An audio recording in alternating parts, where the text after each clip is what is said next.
বাংলাদেশের অন্তর্বর্তীকালীন সরকারের প্রধান উপদেষ্টা পদে দায়িত্ব গ্রহণের পর অধ্যাপক ডক্টর মোহাম্মদ ইউনূস একটি আলোচিত নাম। পূর্বে এই নোবেলজয়ী অর্থনীতিবিদকে নিয়ে বিভিন্ন সময় আলোচনা ও সমালোচনা হয়ে থাকলেও বর্তমানে বাংলাদেশের সরকারি চাকরির পরীক্ষার প্রেক্ষাপটে তার জীবনী এবং অর্জনগুলো অনেক গুরুত্বপূর্ণ। তাই চাকরি প্রত্যাশীদের জন্য এই প্রয়োজনগুলো মাথায় রেখে আজকে বাংলাদেশ সরকারের অন্তর্বর্তীকালীন সরকারের উপদেষ্টা মোহাম্মদ ইউনূসকে নিয়ে আমাদের আজকের আলোচনা।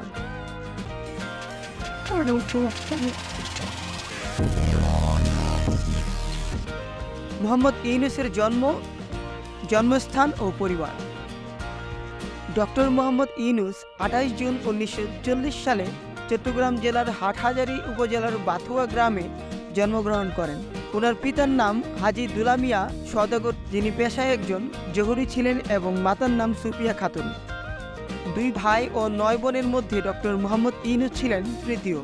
মোহাম্মদ ইউনূসের ভাই মোহাম্মদ ইব্রাহিম ঢাকা বিশ্ববিদ্যালয়ের পদার্থবিজ্ঞানের বিভাগের অধ্যাপক এবং ছোট ভাই মোহাম্মদ জাহাঙ্গীর একজন জনপ্রিয় টিভি ব্যক্তিত্ব। মোহাম্মদ ইউনূসের সহধর্মিণীর নাম ডক্টর আফরোজা ইউনূস। 2 কন্যার জনক মোহাম্মদ ইউনূস, এক মেয়ের নাম মনিকা ইউনূস এবং অন্যজনের নাম দিনা আফরোজ ইউনূস।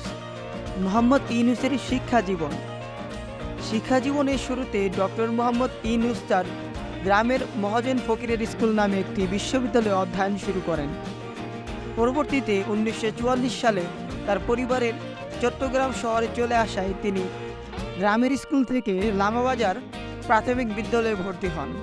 মাধ্যমিক পর্যায়ে doctor Mohammad Yunus Chattogram collegiate school থেকে তৎকালীন পূর্ব পাকিস্তানের 39,000 শিক্ষার্থীদের মধ্যে 16তম স্থান অধিকার করেন।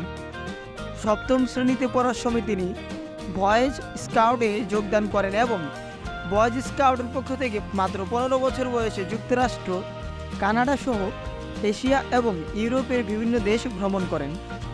পরবর্তীতে উচ্চ মাধ্যমিক পর্যায়ে তিনি চট্টগ্রাম কলেজে ভর্তি হন। এই সময়ে তিনি বিভিন্ন সাংস্কৃতিক ও রাজনৈতিক কর্মকাণ্ডে জড়িত হন। কলেজ জীবনে নাটকে অভিনয় করার জন্য প্রথম পুরস্কার অর্জন করেন।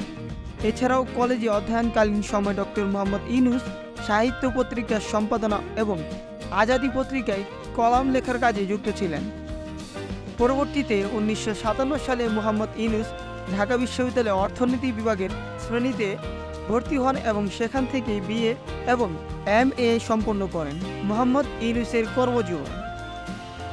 স্নাতকের পর কর্মজীবনের শুরুতেই Mohammad Yunus bureau of economics এ গবেষণা সহকারী হিসেবে যোগদান করেন।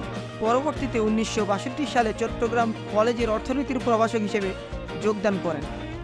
1965 সালে তিনি ফুলব্রাইট স্কলারশিপ নিয়ে যুক্তরাষ্ট্রে যান এবং পূর্ণবৃত্তি নিয়ে ভ্যান্ডারবিল্ট বিশ্ববিদ্যালয়, যুক্তরাষ্ট্র থেকেও 1969 সালে অর্থনীতিতে পিএইচডি ডিগ্রি লাভ করেন। 1969 থেকে 1972 সাল পর্যন্ত মোহাম্মদ ইউনূস যুক্তরাষ্ট্রের মিডল টেনেসি স্টেট ইউনিভার্সিটিতে শিক্ষকতা করেন। পরবর্তীতে 1972 সালে দেশে ফিরে তিনি চট্টগ্রাম বিশ্ববিদ্যালয়ে অর্থনীতি বিভাগে সহযোগী অধ্যাপক হিসেবে যোগ দেন এবং বিভাগীয় প্রধান হিসেবে দায়িত্ব পালন করেন। মুক্তিযুদ্ধে মোহাম্মদ ইউনূসের অবদান। 1971 সালে বাংলাদেশের স্বাধীনতা যুদ্ধের সময় মোহাম্মদ ইউনূস বাংলাদেশের পক্ষে বিদেশে জনমত গড়ে তোলা এবং মুক্তিযোদ্ধাদের সহায়তা প্রদানের জন্য সাংগঠনিক কাজে নিয়োজিত ছিলেন। 1974 সালে বাংলাদেশের সংগঠিত দুর্ভিক্ষের সময় তিনি বুঝতে পারেন স্বল্প পরিমাণে ঋণ দরিদ্র মানুষের জীবনমান উন্নয়নে অত্যন্ত কার্যকরী ভূমিকা পালন করতে পারে। সেই সময় তিনি গবেষণার লক্ষ্যে গ্রামীণ অর্থনৈতিক প্রকল্প চালু করেন। 1974 সালে মোহাম্মদ ইউনূস তেভাগা গ্রামের প্রতিষ্ঠা করেন, যা সরকার প্যাকেজ প্রোগ্রামের আওতায় অধিগ্রহণ করেন।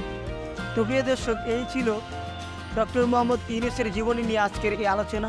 আজ এই পর্যন্ত। ভিডিওটি কেমন লাগলো কমেন্ট বক্সে অবশ্যই জানিয়ে দেবেন এবং আমাদের চ্যানেল যদি আপনি নতুন হয়ে থাকেন আমাদের চ্যানেলটিকে একটি সাবস্ক্রাইব এবং লাইক বাটনে ক্লিক করতে ভুলবেন না। তো আজ এই পর্যন্তই। সবাই সুস্থ থাকবেন, ভালো থাকবেন, আমাদের চ্যানেলের পাশে থাকবেন। ধন্যবাদ।